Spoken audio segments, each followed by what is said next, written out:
బొట్టు పెట్టి కొడితే మన జబ్బులు పోతాయట. నేను చూసేది మరి మీ దగ్గర కూడా ఒక దర్గా ఉంది.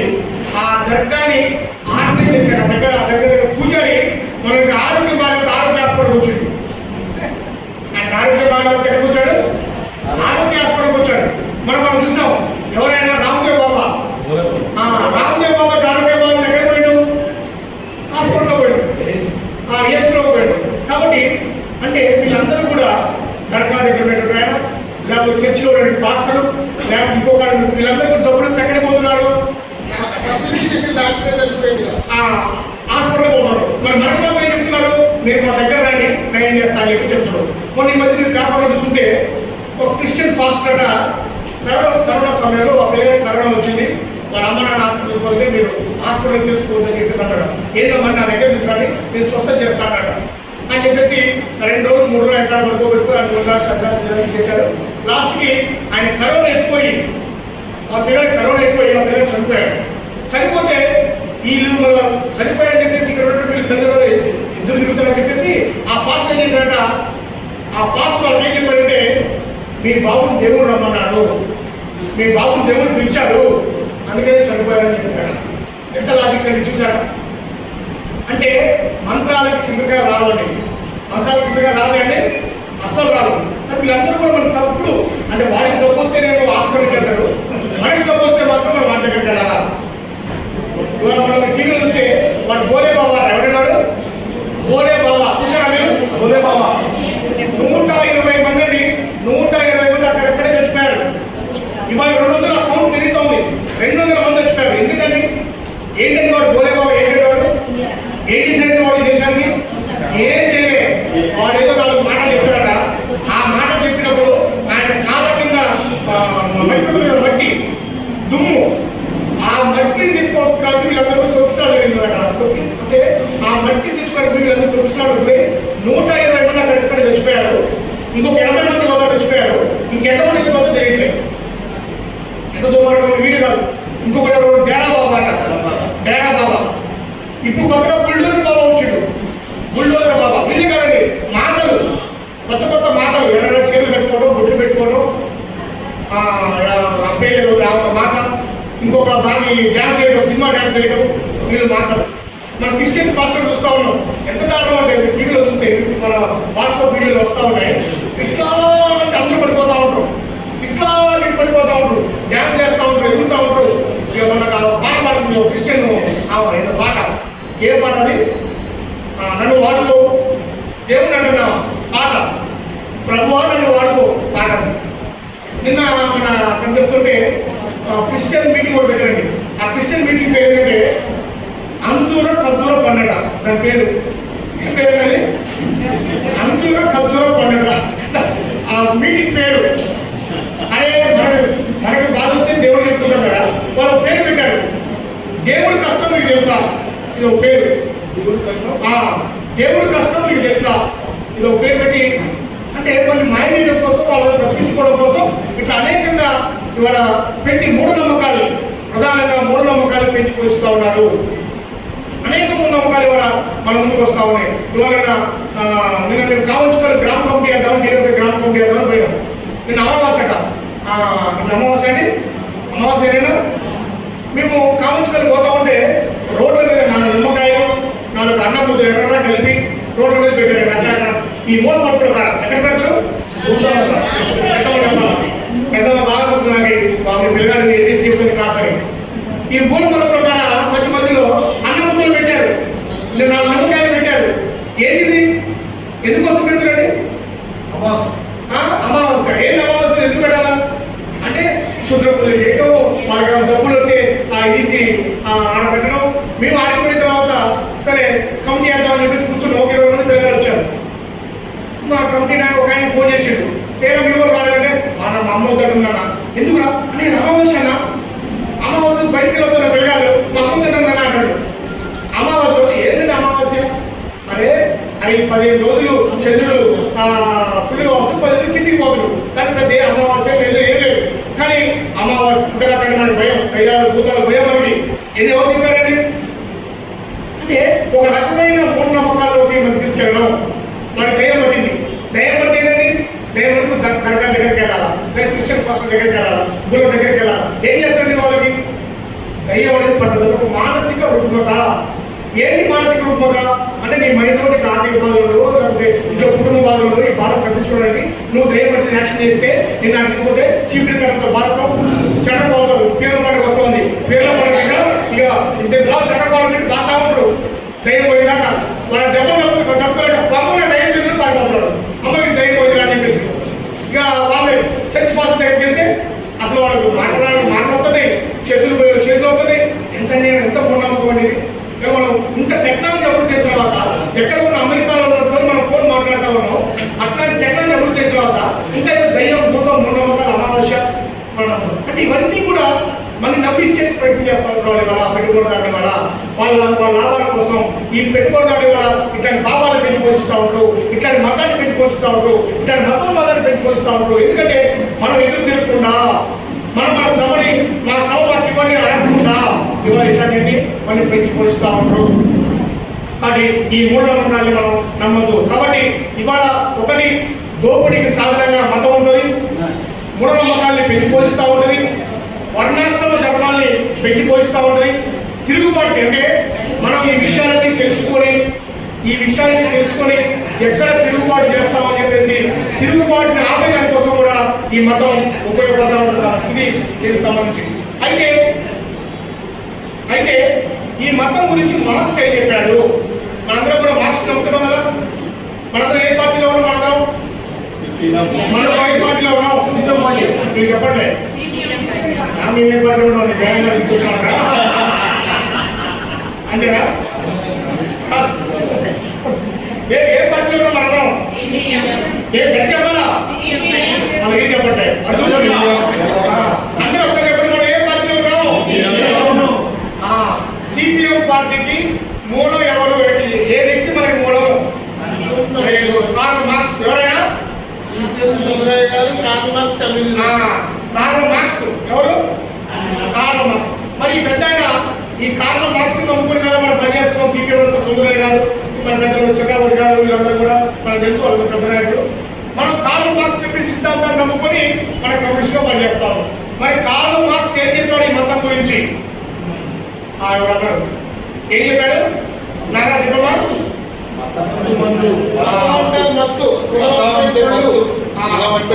Very good. అంటే సీనియర్ కాబట్టి పార్టీ సెంటర్ కాబట్టి చాలా తెలివి చెప్తాడు.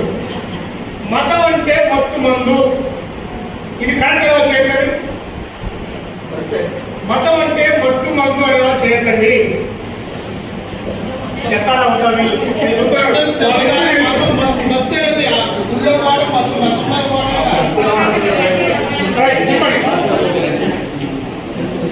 మతం అంటే మత్తు మందు అనే వాళ్ళు ఎక్కువ చేయలేరు. మార్క్స్ ఏం చెప్పారండి? మనం వరంగా రాస్తామని కదా, లేక చదువుకుంటామని కదా. మతం అంటే మత్తు మందు, కులం అంటే కుళ్ళు, మతం అంటే మత్తులు అని మేము ఇష్టపడినప్పుడు మేము చెప్పాలన్నా మేము ఆరు రాసాం. ఇప్పుడు మనకి నాగరాజు కోరపడి రైమాన్ రాస్తాడు నాకు తెలియదు. రాస్తాను కాబట్టి అందులో రాసాం. కులం అంటే కుళ్ళు, మతం అంటే మత్తులు అని. కానీ మార్క్స్ ఏం చెప్పాడంటే ఇవాళ మన ఏదైతే మతం అంటే మత్తు కాబట్టి ఈ మతాన్ని మనం వ్యతిరేకించాలి కాబట్టి అది మత్తు మందుగా పనిచేస్తుంది కాబట్టి ఆ మతాన్ని వ్యతిరేకించాలి కాబట్టి కమ్యూనిస్టులు మతానికి వ్యతిరేకమని మార్క్స్ చెప్పలేదు. మార్క్స్ చెప్పిన ఉద్దేశం ఏంటంటే మతం నిజంగానే మత్తు మందుగా పనిచేస్తుంది. ఎట్లా పనిచేస్తుంది మతం? ఎట్లా పనిచేస్తుంది అంటే ఇప్పుడు కొద్దాకా పనిచేస్తున్న ఒక ఆయన రిక్షా వస్తుడు, ఆయన సాయంత్రం నిలబడ్డాడు. ఏం చేస్తాడు? నైట్ చేస్తాడు కావాలి. ఒక నైట్ చేస్తాడు. ఎందుకు నైట్ చేస్తాడు ఆయన? ఎందుకు నైట్ చేస్తాడంటే కొద్దాకా పనిచేసి వస్తాడు కాబట్టి ఆయనకి ఒళ్ళు అలసటగా ఉంటుంది కాబట్టి నొప్పులు వేస్తూ ఉంటాయి కాబట్టి ఒక నైట్ చేస్తే ఆయనకి మంచిగా కాబట్టి మళ్ళీ పొద్దున్నే పనులకి పోగలరు. ఇప్పుడు మన పిల్లగాళ్ళు గంజాయి తాగుతారు. గంజాయి ఎందుకు తాగుతారు? ఎందుకు తాగుతారంటే మత్తు కావాలి. మత్తుంటే మత్తుకు వస్తే ఆయన ప్రశాంతంగా పడుకుంటాడు. అది కూడా ఉంది. మత్తు పాత రోజుల్లో నల్ల మందు ఇక్కడ పెద్ద తెచ్చుకుంటుంది. బాగా కడుపు నొప్పి వేసినా తలకాయ నొప్పి వేసినా నల్ల మందు మింగేవాళ్ళట. అంటే మార్క్స్ రోజుల్లో ఎందుకు నల్ల మందు మింగేవాళ్ళంటే ఆ తలకాయ నొప్పికి ఆయన ట్యాబ్లెట్ వేసుకొని తెలియదు, కడుపు నొప్పికి ట్యాబ్లెట్ వేసుకొని తెలియదు. ఆ నల్ల మందు మింగితే ఆ నల్ల మందు మత్తు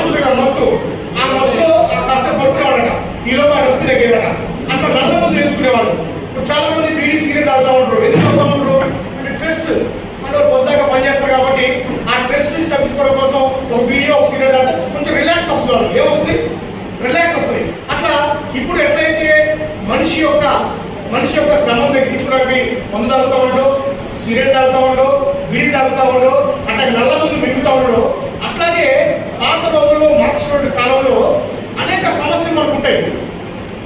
కుటుంబ సమస్య ఉంటుంది, భార్యాభర్త మధ్య గొడవ ఉంటుంది, పిల్లగాల మధ్య గొడవ ఉంటుంది, అట్లాగే అనేక జబ్బు వస్తుంది, జబ్బు తగ్గించడం డబ్బులు ఉండవు, తినడానికి అన్నం ఉండదు, పని చేస్తా ఉంటే పని ఉండదు.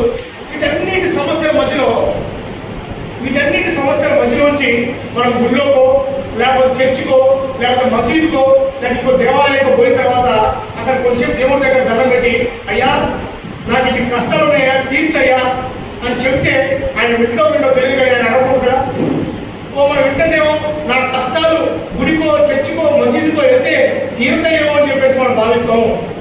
అందుకని ఆ గుడికో చర్చికో మసీదుకో ఎందుకు వెళ్తామంటే ఈ సమాజంలో నీ బాధలు నీ కష్టాలు వినేవాళ్ళు లేడు, ఈ సమాజంలో నీ బాధలు నీ కష్టాలు తీర్చేవాడు లేడు, ఈ సమాజంలో నిన్ను పట్టించుకునేవాడు లేడు.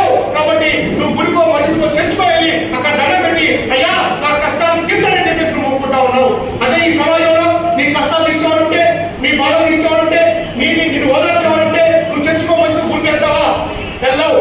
నీకు 100 రూపాయలు అప్పు కావాలి, ఎవరు ఇస్తున్నావు? ఇయ్యరు. నువ్వు పక్కింటి నీకు సాయం చేసి నువ్వు దేవుడికి వెళ్ళవు. కానీ ఈ బాధలు ఈ కష్టాలు ఈ నష్టాలన్నీ నా ఆకలి తీయాలని చెప్పేసి అంటే నన్ను ఎవరు పట్టించుకోండి కాబట్టి నేను ఆ గుడికో చర్చికో మసీదుకో వెళ్తే నా బాధలు కష్టాలు తీర్తాయని చెప్పేసి మనం గుడికో మసీదుకో చర్చికో వెళ్తా ఉన్నాం. ఇది అక్కడికి వెళ్ళి ఏం చేస్తా ఉన్నాం?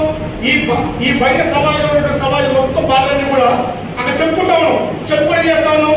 ఆ స్వర్గానికో నరకానికో పోతే అక్కడ నా బాధలు పోతాయి అని చెప్పేసి దేవుడికి కథ పెట్టుకుంటా ఉన్నాం. ఈ బాధలు పోతే, అయ్యా నాకు నా కొడుకు ఉద్యోగం వస్తే నేను 4 ఏళ్ళ పోతా మొక్కుతున్నారా? లేదు, నా పిల్లకి మంచి భర్త ఉంటే నేను 100 కొబ్బరికాయలు పడతా మొక్కుతున్నారా? లేదు, మా ఆయన వచ్చే సంవత్సరం కల్లా నాకు 1 తులాల బంగారం చేపిస్తే అయ్యా నీకు నాటుకొని వస్తా మొక్కుతున్నావా? మొక్కుతున్నాం. ఎందుకు మొక్కుతున్నాం అంటే మొక్కుంటే తీరదండి. మీ ఆయన 1000 రోజులు కష్టపడి పనిచేస్తే మీకు 2 తులాల బంగారం వస్తుంది. లేదు, మీ అమ్మాయి బాగా చదువుకుని అందంగా ఉంటే మంచి మొగుడు అవుతాడు. అంతే తప్ప దేవుడు ఏం చేయడు. కానీ మనం ఎందుకు ఈ సమాజంలో అది నిలవేరదు కాబట్టి అక్కడ దేవుడి దగ్గర పోయి మనం బాధ చెప్పుకుంటా ఉన్నాం. ఇది మార్క్స్ చెప్పాడు. ఏం చెప్పాడు మార్క్స్ అంటే, మతం మందు అంటే అది తప్పు కాదు. ఈ సమాజంలో తీరని బాధలు బయట పరలోకంలో తీరుతాయని చెప్పేసి మనిషి కోరుకుంటున్నాడు. ఈ సమాజంలో మనం రక్షించే వాళ్ళు లేదు కాబట్టి దేవుడిని రక్షిస్తారని చెప్పేసి ఆయన బాధ చెప్పడానికి పరిస్థితికి చర్చకెళ్తా ఉన్నాడు. ఇది మతం అట్లా ప్రేరేపిస్తుంది. మతం మనిషి పాటి మందు అంటే అది చెడ్డది కాదు, మంచిదే అని చెప్పేసి ఆయన మార్క్స్ చెప్పాడు. ద షై ఆఫ్ పీపుల్ అన్నాడు. అంటే మనిషి యొక్క నిట్టూర్పు మతం అన్నాడు. అంటే సమాజాన్ని ఎవరు పట్టించుకోకపోతే కనీసం దేవుడు అంతగా ఎవరు లేని వాడికి ఈ సమాజంలో ఎవరు పట్టించుకోకపోతే చూడండి ఆ దేవుడి దిక్కు అని చెప్పేసి మనం పోతున్నాం. ఇది మతం అంటే ఇది. అందుకనే మతానికి కమ్యూనిస్టులు వ్యతిరేకం కాదు. ఏంటంటే మార్క్స్ చెప్పింది ఏంటి? మతానికి కమ్యూనిస్టులు వ్యతిరేకం కాదు. ఏం చెప్పాడు మార్క్స్?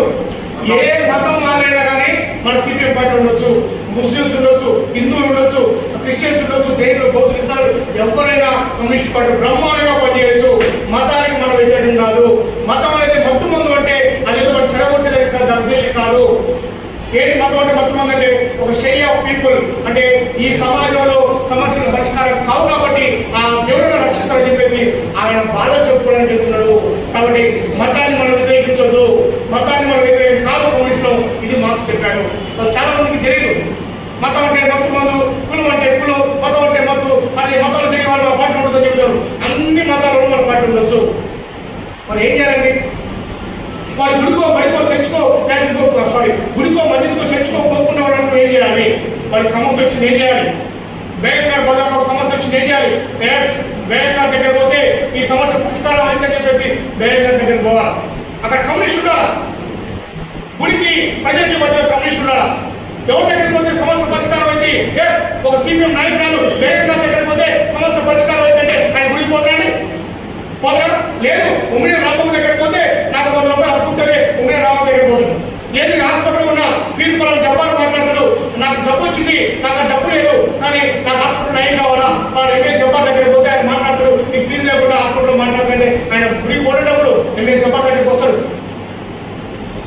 లేదు, నా పిల్ల పెళ్లి కావాలా, నాకు డబ్బులు లేవు, ఏం చేయాలని చెప్పేసి అంటే పలానా నాగేశ్వర దగ్గరికి పోతే నీకు అప్పిస్తాడు, ఆయన మంచివాడు, నాకు తెచ్చుకోవచ్చు అని చెప్పేసి అంటే నాయకుల దగ్గర పోతాడు, గుడికి పోవండి. లేదా నాయకు అప్పిపోతే పిలిచి దగ్గర పోతాం మనం. లేదు నా పాప ఉద్యోగం రావట్లేదు, ఏం చేయాలండి? ఇగో వాళ్ళ స్కూల్లో మంచి బాగా స్కూల్లో చదువు చెప్తారు, వాళ్ళ కోరిపాటు దగ్గర పోతే ఆ స్కూల్లో చేర్పితారు, మీకు మంచి చదువు వస్తుందని చెప్పేసి అంటే మీరు దేవుడి దగ్గర పోరండి. అంటే మీ సమస్యలు ఏవి పట్టించుకోకపోతే, మిమ్మల్ని పట్టించుకున్న లేకపోతే ఇవాళ మనం గుడి దగ్గరికి పొందగలుగుతాం. మనం ప్రభుత్వాలు ఏం చేస్తారండి? మన డౌట్ కావాలా? మనం పాలించే వాళ్ళు ఏం చేస్తారు? ఇవాళ పాలించే వాళ్ళు ఆ వేరే రక్త బాగా ఇవాళ పాలించే వాళ్ళు మొత్తం కూడా మన గుళ్ళకి పొమ్మంటున్నారు. ఎందుకు? మనం దోచుకోవాలి కాబట్టి. కాబట్టి మిత్రులారా మనం పాలించేవాళ్ళు మన పక్కన లేరు. అందుకనే మనకి ఇన్ని కష్టాలు వస్తా ఉన్నాయి. ఈ కష్టాలు అని చెప్పేసి మనం చెప్పుకుంటా ఉన్నాం.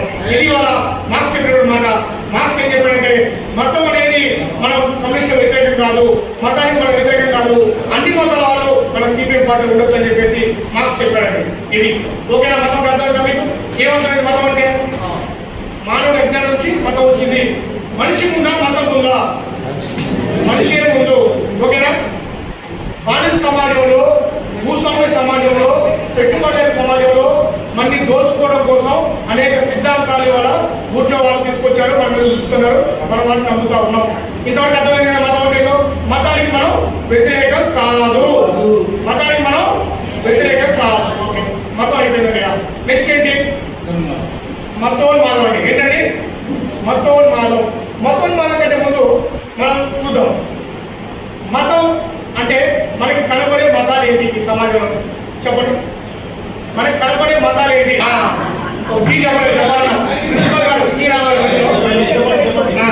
ఇప్పుడు మన సమాజంలో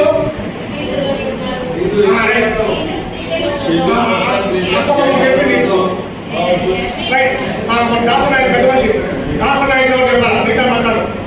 నాయన మీరు చెప్పండి మతాలు, మీరు తెలిసిన మతాలు చెప్పండి.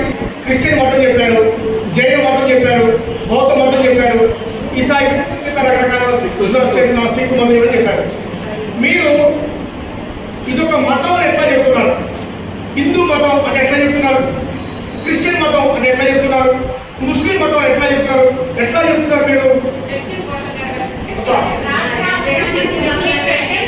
Very good. అక్క బాగా చెప్పింది. పేరు వెంకటలక్ష్మి. తప్పకుండా వెంకటలక్ష్మి రెడ్డి. వెంకటలక్ష్మి ఏం చెప్పిందంటే వాళ్ళు మసీదుకి పోతారు కాబట్టి ముస్లిమ్స్ అండి, వీళ్ళు చర్చికి పోతారు కాబట్టి క్రిస్టియన్స్ అండి, వీళ్ళు గుడికి పోతున్నారు కాబట్టి ఇది కరెక్టేనా? కరెక్టేనా? కాదు. కరెక్ట్గా వచ్చేదండి బాగా గడిగినాక కాదు వచ్చేదండి. ఏ పేరు అక్కడ పేరు? గీతా గారు. ప్రార్థన బట్టి మొత్తం వెరీ గుడ్, మంచి మాట చెప్పింది. ఇంకా అంటే వాళ్ళు పోయే గుడి మధ్యలో చర్చ దాన్ని బట్టి మనం మతం అంటా ఉన్నాం, ప్రార్థన బట్టి మతం అంటా ఉన్నాం, ఇంకా ఇంకా దేన్ని బట్టి మనం మతం అంటా ఉన్నాం. అయితే ఈ మతానికి సంబంధించిన ఒక 6 నియమాలను బట్టి మనం ఒక మతం అంటా ఉన్నాం. ఏమంటా ఉన్నాం? ఒక మతాన్ని మనం గుర్తించాలి అంటే ఒక 6 నియమాలు ఉంటాయి. ఏముంటాయండి? 6 నియమాలు. ఒకటి ప్రధానంగా ప్రతి మతానికి ఒక దేవుడు ఉన్నాడు. ప్రతి మతానికి ఒక దేవుడు. ముస్లిం మతానికి ఎవరు దేవుడు? మన బొక్క వేసుకున్నట్టు వాళ్ళు అక్కలు ఆపలు ఆపా बोलोगी हमारा खुदा कौन है? अल्लाह. हमारा खुदा अल्लाह. మన క్రిస్టియన్ ఎక్కడ తెచ్చిపోయే వాళ్ళు మన మన ప్రభు ఎవరు? యేసయ్య, మెస్సయ్య. Okay right. మన సిక్కులు లేరు. మన హిందూ మిత్రులు చాలా మంది ఉన్నాం. మన దేవుడు ఎవరు?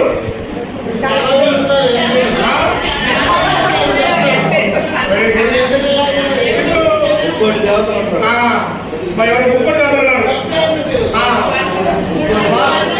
భారతదేశంలో 33 కోట్ల మంది దేవతలు. 30 మన జాషువా మాట్లాడండి. జాషువా పెద్ద కవి. 33 కోట్ల మంది ఎగబడ్డ ఈ భారతదేశంలో పంచముడు ఎక్కడికి వచ్చాడు ప్రశ్నిస్తాడు. పంచముడు అంటే దళితుడు ఎక్కడి నుంచి పంచముడు? 33 కోట్ల మంది దేవతలు ఉంటే ఇంకా ఈ ఊరి బయట ఎందుకు రా ఈ పంచముడు అని చెప్పేసి ఈయన జాషువా అన్నాడు. అంటే 33 కోట్ల మంది ఉన్నారు మరి దేవతలు. అంటే ఒక మతం అని నువ్వు చెప్పాలంటే దానికి ఒక దేవుడు ఉండాలి, అంతేగా? రైట్, గుర్తుపెట్టుకోండి. ఒక దేవుడు ఉండాలి. రెండు, ఇంతకు అన్న చెప్పినట్టుగా ఒక గుడి ఉండాలి. అది మసీదా, చర్చ, గుడి, ఏదైనా ఒక టెంపుల్, ఒక దేవాలయం ఉండాలి. ఒక దేవుడు ఉండాలి, ఒక దేవాలయం ఉండాలి. ఇక మూడోది ఏంటి? ఒక పూజారి ఉండాలి. ఉండాలా? ఇక గుళ్ళలో అయితే పూజారి అంటాం, మసీదులో అయితే ఏమంటారు? రైట్, ఇమాం అంటాం, చర్చిలో ఏమంటాం అంటాం? చర్చి ఫాదర్ అంటాం. ఒక పూజారి ఉండాలి, ఒక దేవుడు ఉండాలి, ఒక గుడి ఉండాలి, ఒక పూజారి. ఇంకెట్లా గుర్తుపడతాం అంటే వేషధారణ. ఇప్పుడు ఆయన మన అబ్బాయి, ఆయన టోపీ పెట్టుకుని దండం తెచ్చిండు, ఆయన చూడగానే మనం ఏమంటాం? ఏమంటాం? సాయి పెట్టుకుని పావులతో కూడా అంటారు, మంచోడైతే పెద్ద మనిషి అంటారు, రకరకాలుగా అంటాం. అక్క బుర్కా వేసుకుంది, ఆమె ఏమంటారు? బుర్కా వేసుకుంది కాబట్టి చూడండి అంటే ఏమంటాం? ముస్లిమాన్ అంటాం, ముస్లిం అంటాం. ఇప్పుడు క్రిస్టియన్స్ ఎట్లా గుర్తుపట్టాలి? వాళ్ళు తెల్ల వైట్ అండ్ వైట్ వేసుకుంటూ వాళ్ళు సిక్కులు గుర్తుపట్టడం, సిక్కులు వాళ్ళని తలపాగా చుట్టుకుంటారు. మరి హిందువులు ఎట్లా గుర్తుపడతాం? బొట్టు, మహిళలు బొట్టు, బొమ్మలు ఆయన బొట్టుందా? ఇంకొకరు మన కమ్యూనిస్ట్లో హిందువుల తర్వాత. కానీ ఎట్లా గుర్తుపడతాం మనం? వాళ్ళకు పెంచుదారు ఉంటుంది, ఉండాలి కదా? అంటే వేరే రక్తమాని చెప్తుంది స్పీడ్ అయినాక. ఒకటి, ఒక దేవుడు ఉండాలి, ఉండాలా? ఒక గుడి ఉండాలి. ఒక దేవుడు, ఒక గుడి, ఒక పూజారి, ఒక ఆచార అంటే వేషధారణ, ఒక వేషధారణ ఉండాలి. ఆచార్య వ్యవహారాలను బట్టి వాళ్ళు మనం ఒక మతం వాళ్ళని గుర్తుపడతాం. శుక్రవారం వచ్చిందంటే ముస్లింలు జుమానా వాళ్ళు పోతారు. శనివారం వచ్చిందంటే మనందరం కూడా గౌరవ పూజిస్తాం, వెంకటేశ్వర పూజిస్తాం. శుక్రవారం అంటే గురువారం వాళ్ళు టెంపుల్కి వెళ్తారు. ఇట్లా కొన్ని ఆచార్య వ్యవహారాలను బట్టి మనం మతాన్ని గుర్తుపడతాం. ఒకటి అందరూ చెప్పాలి, అక్కడ దేవుడు ఉండాలి. ఏముండాలి? దేవుడు ఉండాలి, గుడి ఉండాలి, పూజారి ఉండాలి, ఆచార్య వ్యవహారం ఉండాలి. ఈ నాలుగింటితో పాటు ఉంటుంది ఏంటది? వ్యక్తిగతంగా ఉండాలి. అంటే ఈ మతం నాది, ఈ మతం నీది, ఈ మతం వాళ్ళ కుటుంబాన్ని, ఈ మతం అంటే మన వ్యక్తిగతంగా ఉండేది మతం. ఈ 6 నియమాలు ఉంటేనే మనం మతం అంటామండి. ఒక అంటే అర్థం కానీ ఈ 6 నియమాలు ఉంటేనే మనం మతం అంటాం. ఓకేనా? మరి ఓకే అండి, ఈ 6 నియమాలు ఉంటే మనం మతం అంటున్నాం. మరి ఇప్పుడు హిందూ మతం మతమేనా? హిందూ మతం మతమేనా? హిందూ మతం మతం అనేవాళ్ళు చేతండి. హిందూ మతం మతం అనేవాళ్ళు చేతండి. చేయొద్దండి. హిందూ మతం మతం అనేవాళ్ళు చేతండి. ఓకే, కాదు అనేవాళ్ళు చేతండి. అప్పుడు విషయం తగ్గండి. హిందూ మతం మతం కాదు. హిందూ మతానికి ఒకటే దేవుడు ఉన్నాడా? ఎంతమంది దేవుళ్ళు ఉన్నారు? చాలా మంది ఉన్నారు. చాలా మంది అంటే 3 కోట్లు, 33 కోట్లు. అవును కదా? అంటే ఒక దేవుడిని పూజించలేదు. చాలా మంది ఇప్పుడు కొన్ని సంవత్సరాల క్రితం మన భారతదేశంలో వైష్ణవ శేషం అంటారండి. అంటే శివుని పూజించేవాళ్ళు, విష్ణుని పూజించేవాళ్ళు అడ్డగొట్టు, నిలువగొట్టు పెద్ద గొడవ భారతదేశంలో తెలుసా? ఆ తర్వాత రాముని పూజించేవాళ్ళు, శివుని పూజించేవాళ్ళు, విష్ణుమూర్తిని పూజించేవాళ్ళు, వీలుగాక ఉప్పలమ్మని, ముంచాలమ్మని, కోయలమ్మని, సాయిబాబాని, ఇంకా చెప్పాలంటే 100 మంది అయ్యప్పలు, లేకపోతే మన తిరుపతమ్మ తల్లి, ఇంకెవరండి సాయిబాబా, ఇంకా ఉప్పలమ్మలు, ముంచాలమ్మలు, మైసమ్మలు, మాయమ్మలు, ఎల్లమ్మలు, ఇట్లా చెప్పుకుంటూ పోతే చాలా మంది ఇంకా కొత్త కొత్త వస్తున్నారు. ఇంకా కొత్త కొత్త దేవుళ్ళు, కొత్త దేవుళ్ళు పుట్టుకొస్తున్నారు. మరి ఇంతమంది దేవుళ్ళు ఉన్న కాడ, ఇంతమందిని పూజించే కాడ ఇదంతా ఒక మతమే అవుతారా?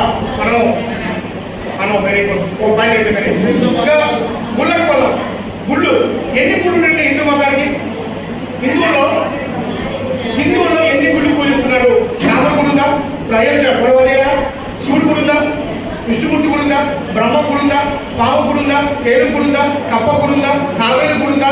నేను చెప్పుకుంటూ పోతే రకరకాల ఇన్ని గుళ్ళు ఉన్నాయండి. మరి ఇన్ని గుళ్ళకి ఎంతమంది పూజ అవుతుంది కదా? ఇప్పుడు మనం ఈ భద్రాచలం అడుగులో పోతే ఆ భద్రాచలం అడుగుల్లో ఈ కోయిల పూజారులు, వాళ్ళు పూజారు, సమప్రసాద కోయిల పూజారు. ఇప్పుడు మన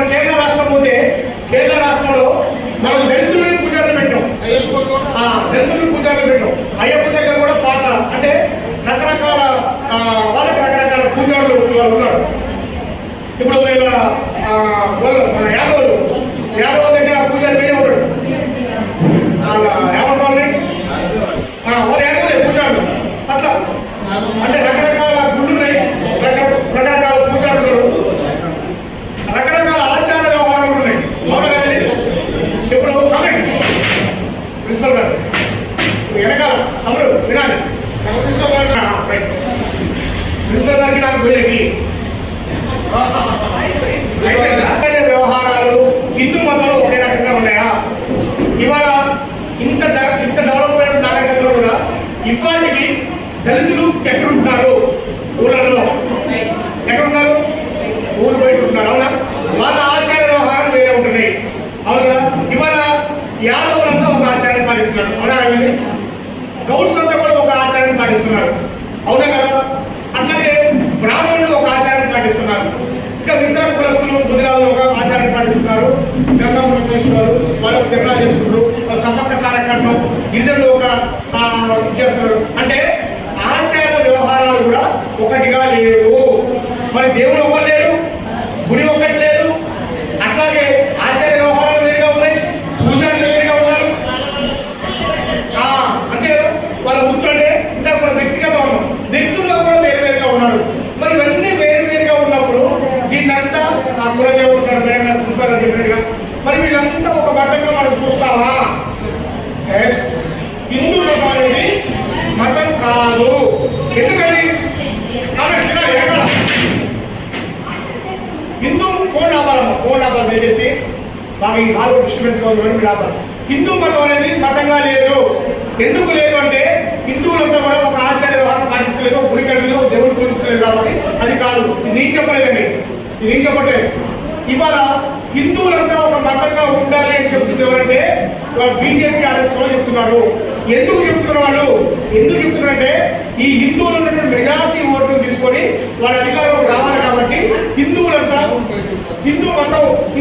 మనమంతా ఒకటి అని చెప్తున్నాండి. మనం అడుగుతున్నాండి, మరి హిందువులంతా ఒకటి అయితే ఇవాళకి ఎందుకు మానవాళిని ఊరు బయట ఉంటున్నారు? ఎందుకు పోయేవాళ్ళు ఊరు బయట ఉంటున్నారు? ఎంత దుర్మార్గం. మన పార్లమెంట్ భవనం ఓపెనింగ్ అవుతా ఉందండి. పార్లమెంట్ భవనం ఓపెనింగ్ కి మన రాష్ట్రపతి ఎవరండి? ఎవరు మన రాష్ట్రపతి? మన పిలిచారండి? ఎందుకు పిలవలేదండి? ఆమె గిరిజనామా, ఆమె మొగుడు లేదు కాబట్టి మీరు పిలవలేదు. దుర్మార్గం కదండి, దుర్మార్గం కదా. మరి హిందువులంతా ఒకటేనప్పుడు ఆమె పిలవాలి కదా. మనందరికీ తెలుసు ఒక మంచి సింగర్ ఉన్నాడు, పాట పాడాలని, జేసుదాస్ అని రాయండి. తెలుసా మీకు? జేసుదాసు మీకు చెప్తే ఇప్పుడు ఈ పాట పాడండి. మన వెంకటేష్ సినిమా ఇది ఉంది, వెంకటేష్ సినిమా పవిత్ర బంధం ఒక పాట పాడండి. ఏ పాట చెప్తాను ఏందాక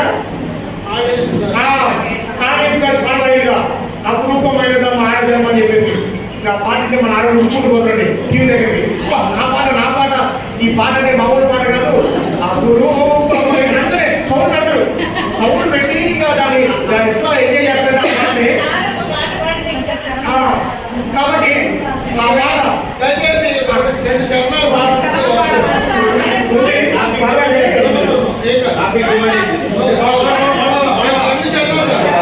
కార్యేషు దాసి కరణేషు రంభ భోజేషు మాత శైలేషు ఇద్దరు అంటే తల్లిగా చెల్లిగా భార్యగా ఏం చేయాలి మనం?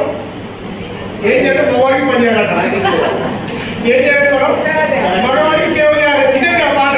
ఆ పాట ఉద్దేశం మనం తెలియకుండా మనం ఉరికిపోయి బయలుదేరడం కూడా ఇది మా పాట అని మనం ఉంటా ఉంటాం. ఆ పాట పాడింది ఎవరండి? జేసుదాస్ అని ఒక మంచి సింగర్. ఆయన కులం ఏంటంటే తక్కువ కులం అయింది. ఆయన మధ్యన చెన్నైలో గుడికి వెళ్ళాడు. ఎక్కడికి వెళ్ళాడు? చెన్నైలో గుడికి వెళ్తే ఆయన బయటకు వెళ్ళగొట్టారండి. చెన్నైలో గుడికి వెళ్తే ఆయన బయటకు వెళ్ళగొట్టారు. ఇవాళ మన హిందూ మతం అంతా ఒకటైనప్పుడు ఆయన ఎందుకు బయటకు వెళ్ళగొట్టాలి? అంత పెద్ద సింగర్ కదా, ఆయన ఎందుకు బయటకు వెళ్ళాడు? ప్రకాష్ రాజ్ అని ఒక హీరో, ఒక వెలుగుడు, ఆయన ఈ మధ్యన ఒక కర్ణాటకలో గుడికి వెళ్ళాడు. గుడికి వెళ్తే ఆయన బయటకు వెళ్ళిన ఆ గుడిని మొత్తం కూడా క్లీన్ చేసి కడిగారండి. ఎందుకు కడిగారు? ఆయన వెనకబడ్డ వాడని చెప్పేసి కడిగారు ఆయన. అంటే మరి హిందువులంతా ఒకటైనప్పుడు ఎందుకు ఇంత దళితులు గిరిజనులు ఎందుకు ఊరు బయట ఉంటున్నారు? ఎందుకు ఇవాళ గుళ్ళలో రానివ్వట్లేదు? ఎందుకు బీసీ అని చెప్పి మనం తక్కువ చూస్తున్నారు? ఎందుకు బ్రాహ్మణ కాదు మనం గడుగుతా ఉన్నాం ఇప్పటికీ? ఎందుకు నెత్తిన పోసుకుంటా ఉన్నాం? ఎందుకు రాష్ట్రపతి ముడుముని ఎందుకు పార్లమెంట్ భవన్ ఆఫీస్ కాలేదు? ఎందుకు జేసీ మెండపై పెట్టేశారు? ఎందుకు ప్రకాష్ రాజు పోయిన పుల్లి కడిగారు? అంటే హిందువులంతా ఒకటిగా లేరు, హిందూ మతం అంతా ఒకటిగా లేదు, ఇది మనం చెప్పాలి. మరి ఎవరు చెప్తున్నారు హిందువులంతా ఒకటి? ఎవరు